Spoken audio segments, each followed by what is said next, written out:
क्या?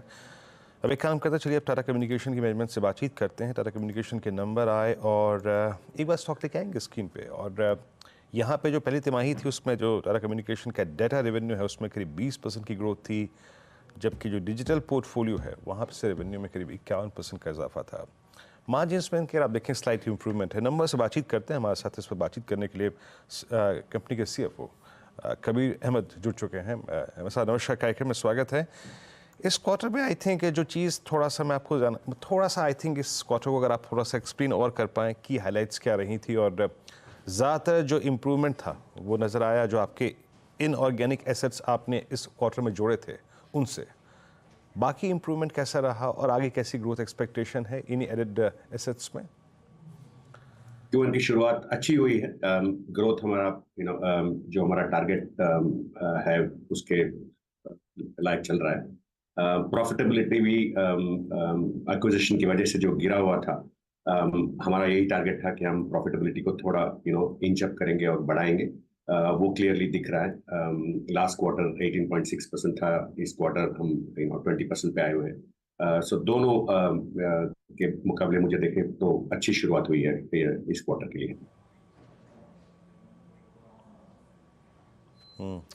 Specially Kabir ji, overseas front पे आपको लगता है कि मोमेंटम ज़्यादा स्ट्रॉन्ग है? ओवरसीज बिजनेस ज़्यादा स्ट्रॉन्ग कंट्रीब्यूशन देगा ग्रोथ में in comparison to India business in coming quarters? नहीं, इंडिया ग्रोथ हमारा स्ट्रांग है।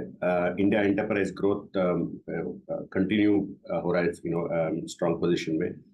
ओटीटी ग्रोथ भी कुछ डील्स हमने इस बार साइन किए जो अभी तक रेवेन्यू में नहीं दिख रहा है, वो रेवेन्यू में 3-4 क्वार्टर बाद आना शुरू हो जाएगा। वो भी ग्रोथ एकदम सॉलिड है। तो हमारा यही स्टेटेड पोजीशन है कि हम इंडिया में मार्केट लीडर हैं और हम मार्केट लीडरशिप मेंटेन करना चाहते हैं। वो क्लियरली नंबर्स में दिख रहा है। इंटरनेशनल ग्रोथ में हमें बहुत हेडरूम है। हमने एक्विजिशन इंटरनेशनल में ही किया है।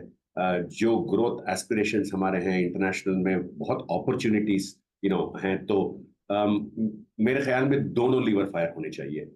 इंडिया का पोजीशन यह है कि मार्केट लीडरशिप को बरकरार रखें, और इंटरनेशनल का यह है कि हेडरूम इतना ज्यादा है कि हम वहां पे भी ग्रोथ ड्राइव कर सके। सो दोनों ज्योग्राफीज मेरे लिए बहुत इंपॉर्टेंट है।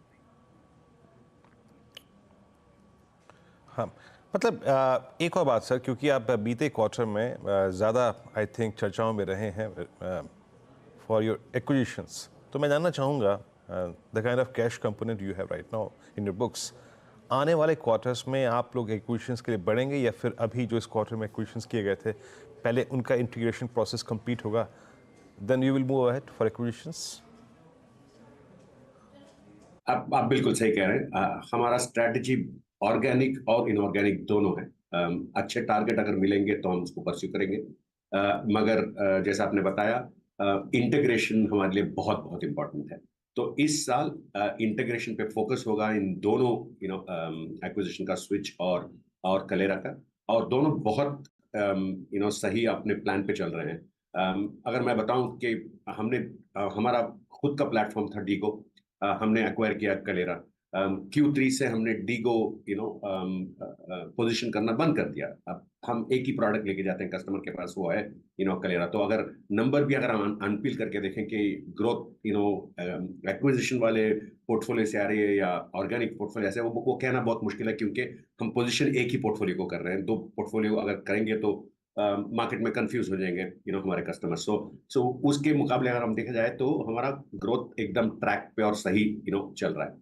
कॉस्ट सिनर्जीज इनफैक्ट थोड़ा अहेड चल रहा है।